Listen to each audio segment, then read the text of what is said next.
Annamanada service സഹകരണ bank SSLC +2 award വിതരണവും പ്രതിഭാ പുരസ്കാര വിതരണവും സംഘടിപ്പിച്ചു.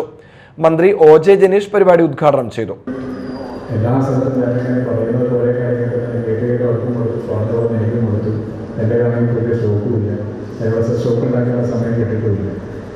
പൊതുവിൽ ഈ ഒരു സീസണാണ്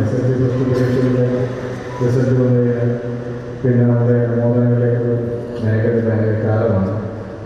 അതിൽ ഏറ്റവും പ്രധാനപ്പെട്ട കാര്യം എല്ലാവരും പറയുന്നത് തന്നെയാണെങ്കിൽ കൂടി SSLC +2 പരീക്ഷയിൽ റിസൾട്ട് വരുന്നു, A+ കിട്ടുന്നു, നാട്ടിൽ വലിയ രീതിയിലുള്ള സ്വീകരണം ഉണ്ടാകുന്നു. എല്ലായിടങ്ങളിലും ബോർഡുകളിൽ നമ്മുടെയൊക്കെ ചിത്രം വരുന്നു. പള്ളി കമ്മിറ്റിയായാലും മണ്ഡല കമ്മിറ്റിയായാലും ബാങ്കുകളും വിവിധ രാഷ്ട്രീയ പാർട്ടികളും അതുപോലെ തന്നെ സംഘടനകളെല്ലാം നമ്മളെ അനുമോദിക്കുന്നു, ആദരിക്കുന്നു. ഈ അനുമോദനങ്ങളിലെയും ആദരങ്ങളിലേക്ക് അപ്പുറത്ത് കുറച്ച് കഴിഞ്ഞാൽ വീണ്ടും നമ്മൾ അടുത്ത പഠനത്തിന് വേണ്ടി കടന്നു പോവുകയാണ്. Bank president Nirmal C. Pathadan അധ്യക്ഷത വഹിച്ചു. സമ്മേളനത്തിൽ ജനപ്രതിനിധികളായ സുഭാഷിണി, രാജീവ്, സുനിത സജീവൻ, സാജൻ, PD ജോസ്, ബൽക്കി സലാം, ശരത് മോഹൻ, സൗമ്യ ജോജി തുടങ്ങിയവരും ബാങ്ക് ഭരണസമിതി അംഗങ്ങളും പങ്കെടുത്തു.